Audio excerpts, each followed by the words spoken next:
Hi again then guys, and welcome to episode 9 of Heavy Hitters, the review series for the SUVs and of course trucks that are featured on Gran Turismo 6.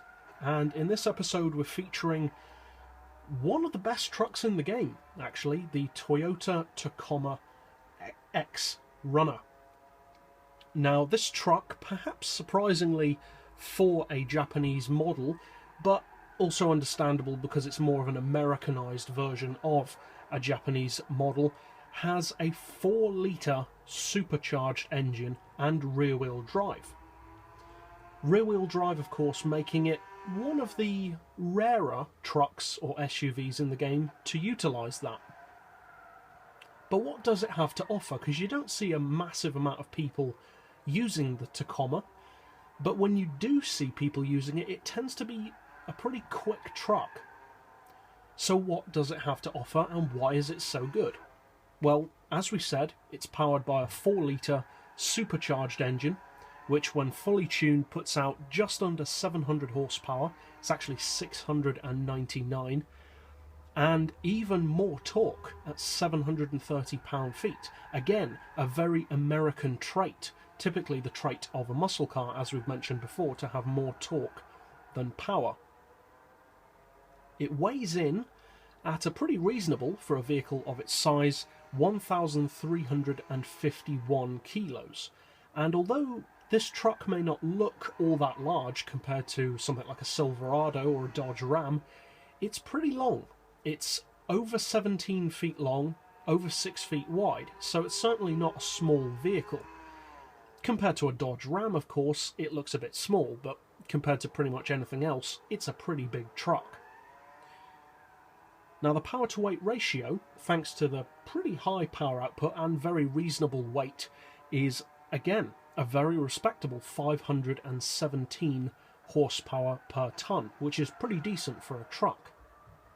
And the PP when fully tuned is an equally competitive 579, and this truck is actually perfect for being not necessarily down-tuned, but not tuned as highly, and it's very, very competitive at the 500 pp level, the 525 pp level, and even up to the 550 or even 575 pp level.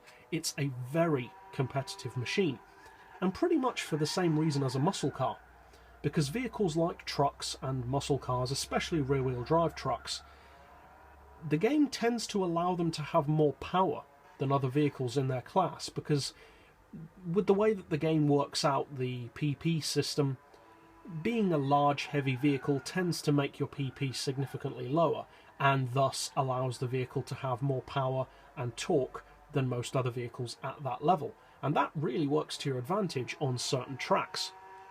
One such track is potentially here at Red Bull Ring, where you can really use all that torque to your advantage in the same way that a muscle car in its respective PP gives you usually far better straight line performance than any of its Japanese or European rivals.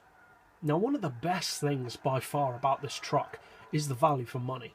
Many of the extremely fast trucks on GT6 are pretty expensive. The Range Stormer's $750,000, the Pikes Peak Quattro's well over $1 million, etc. This truck costs under 25 grand, which is ridiculous when you think of how much spec you get for that money. 700 horsepower for 25 grand. Obviously 25 grand doesn't include the tuning, but still, a base vehicle capable of that level of power for that money, that's pretty impressive. And overall, Toyota's actually a pretty good dealer on this game for providing lots of power and performance for cheap money. The Supra as well being a perfect example. Now, in terms of overall straight line performance, it's not the very fastest of trucks, but it is up there. The top speed is around 220 without NOS or draft. The handling is superb, mainly thanks to the reasonable weight, quite narrow track but long wheelbase, which does help the car to have quite smooth, stable handling, and also the fact that it's rear-wheel drive means that understeer is pretty much never an issue. In fact, it's the opposite, as you'd expect. It makes an awesome drift car, and as a track car, as I've already mentioned, it's very, very good. For 25 grand, it's one of the best trucks you can get.